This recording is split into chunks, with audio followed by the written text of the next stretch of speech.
we want to talk about how to schedule a webinar. And it is very similar to scheduling a meeting, but the difference is there are so many more ways to make the webinar useful, but they require some time and work to get it set up, okay? So you just hit schedule a webinar, and I'm just going to name this because I'll go back in and edit it, microplastics, and then you would do the description here, whatever that is.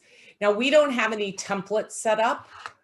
I tried to set up some templates and I did not find them useful. Somebody else might decide that that is useful. So anyway, so if you drop down here, you can see candidate forum, basic webinar, anger to action. I didn't find it time saving. I felt like there was too much stuff that I was having to go in and remember to change. And that didn't help how I work. So, but somebody else could possibly set up a template and decide that that works for them. So the date for this one is June the 22nd. We're pretty sure. It's going to start at, say, 6:30 p.m. It's going to be an hour and a half. It is not a recurring webinar. You do not have to have registration required, but we typically require it. And the reason is that then it allows us to capture a lot of great things.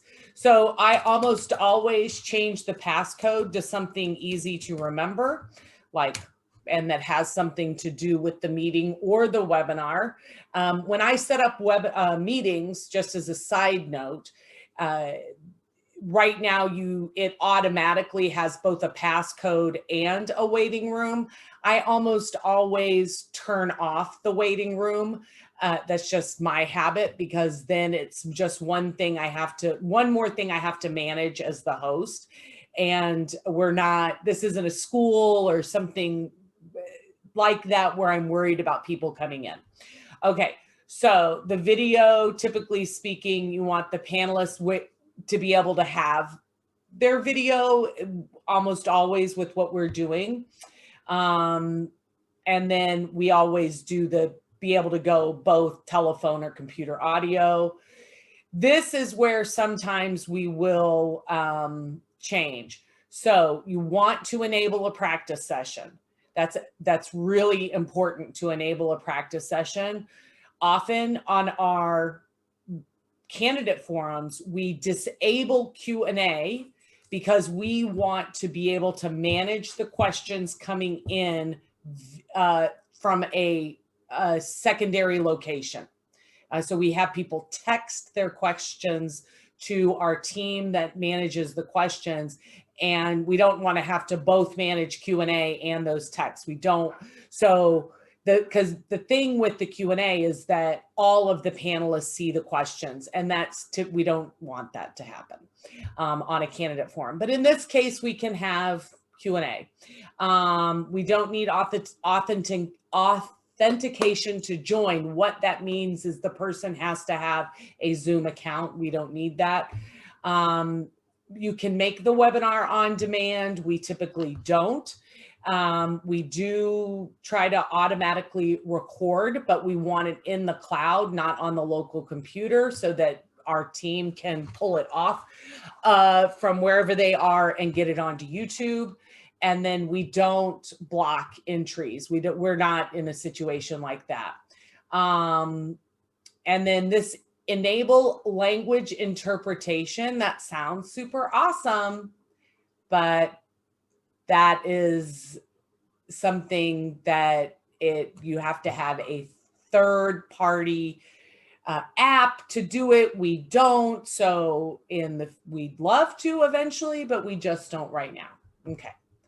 But we do almost always have ASL interpreters. So that's the basics there. Bam, it's set. So you're like, oh, that was easy. I thought you said it was a lot to do. No, now once it's scheduled, then you have to go in and there's all of these settings. So first off, you have to, if you have a CSV, I do not know how to use CSVs, but other people who do this might be able to do that.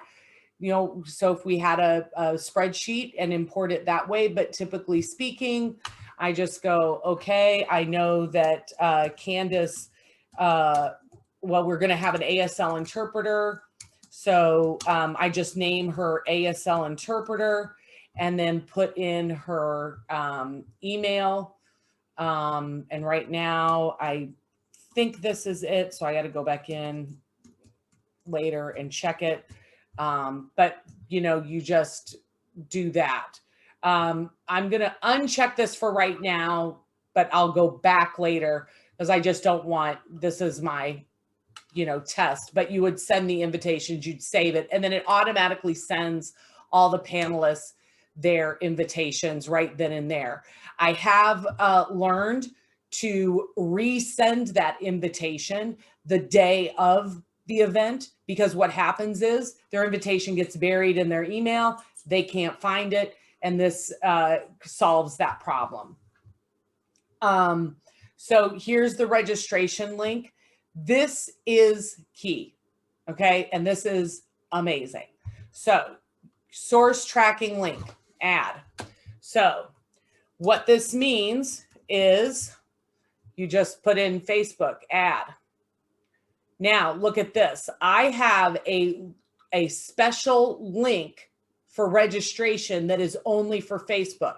I put that on Facebook. Now I know how many people came to my webinar via Facebook. Then, so these are all the ones I typically do. I go to Facebook, Twitter. You have to do it one at a time and it just takes time. Instagram. The other thing I do, I have a team that does social media, and they're all students. And I personally pay those students to do work for us. I don't pay them very much because it doesn't typically take a whole lot of time to do the kind of stuff that they're doing. But I do pay them, and I almost always bonus them for things like doing, getting the most registrations on their link. So I'll say, hey, we're going to have a contest. Which one of you which one are you in charge of which social media can get the most registrations? And then typically speaking, they all get a bonus of some kind. We have LinkedIn now, and that's actually been very successful for us, surprisingly so. We have our website. Then I will have my own link that I send out, because this will help me determine, are my invitations helping? Then I'll have, like, this is our environmental team. So I'll do one that's just for the team. So I'll say, this is your link, send it out to your people. Who else? I mean, it's a lot that we do. Oh, then we have our newsletter. Oh, and of course I've got to be able to spell.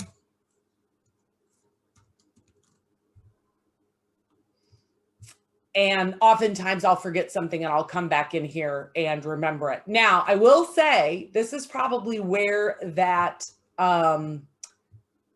template would be helpful. But my memory is that I tried to save the template and I still had to go back in and do the source tracking links. The source tracking links has been a game changer for us. Then we know where we spend our energy, and our energy is in 3 places: our Facebook, our newsletter, and our website. But we won't, if this changes, and we won't know that unless we continue to have these source links. Okay,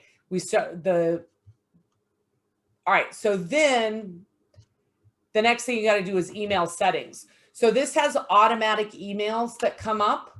And So the contact here, we're going to change that.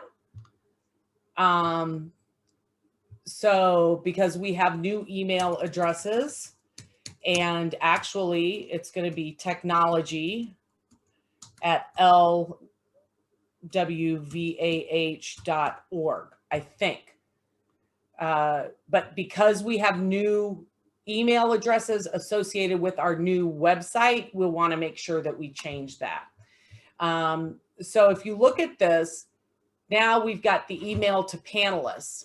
Sorry, I have a new tracking pad and it keeps doing weird things. So send invitation email to panelists. Yes, save. But I want to edit it. Edit my, oh, here's one. So we want to edit our email, confirmation email. Oftentimes I'll write something special in here depending on, it kind of depends on the webinar itself. On our candidate forum, I will oftentimes put something in here about how they get their questions to us in advance, or if we're going to put it on Zoom afterwards, where they can find it, make sure they're going to our website, all of that kind of stuff. So when we typically ask for a lot of this language from our teams via our media request form, but oftentimes they don't give it to us in complete sentences because they're in a hurry. We're all volunteers and all in a hurry. So we're all just doing our best, and sometimes we have to fill in the blanks or we have to call people and ask questions, and that's fine too. So that's that. But you can go in now on the reminder email to panelists. Absolutely. You want to send that an hour before and a day before.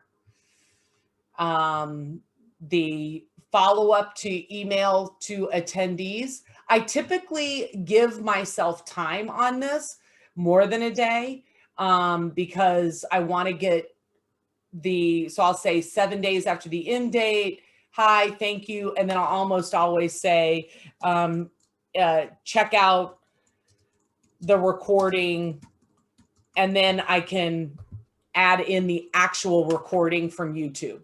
And the idea then is hopefully that they'll send that to their friends. And then absentees, same thing. Yes, I always send a follow-up to absentees. And again, I give myself some time. We're sorry that you weren't able to attend. You can see the video. Blah, blah, blah on that, right? So this is all stuff that as you're doing it, I've got to go to YouTube. I've got to pull that link, put it in there. And so that's why I'm saying it takes time. It usually takes me at least an hour to set up the webinar.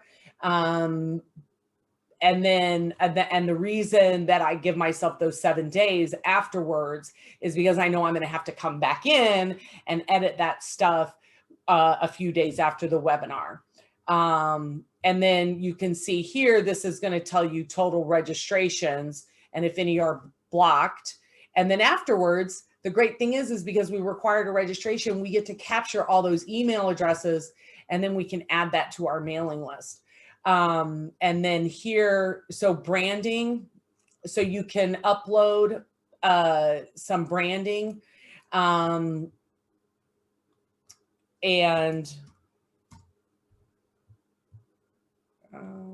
a lot of times I use this one, and I can make sure that I get you included. If you need to be included in our brand folder that we have on our Google Drive, just let me know and I can share that with you.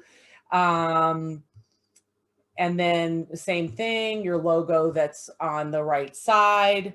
So I do try to have this as branded as we possibly can be. You can choose your own theme colors. And I'm sure that there's lots and lots of stuff in here that I could be doing that I'm not yet doing. There's a survey Oh, that's moved to the poll survey page. So afterwards, you can send a survey to your participants.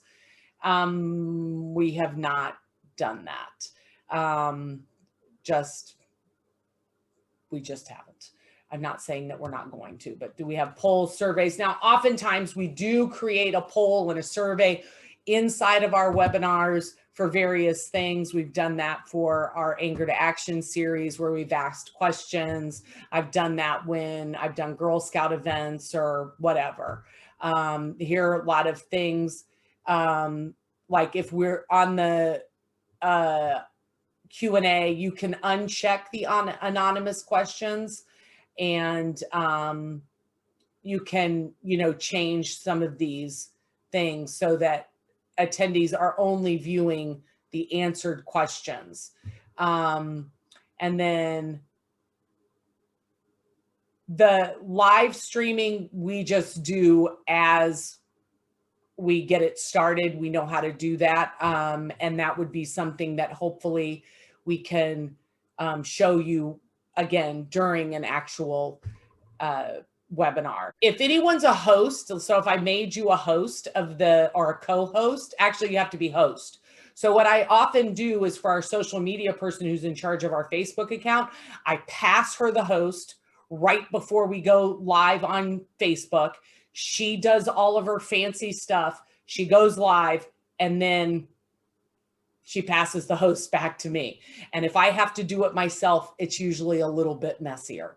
But I am able to do it because it's a button, and you click a button live on Facebook, but then it takes you over to your Facebook page. You have to include, a description and some other stuff.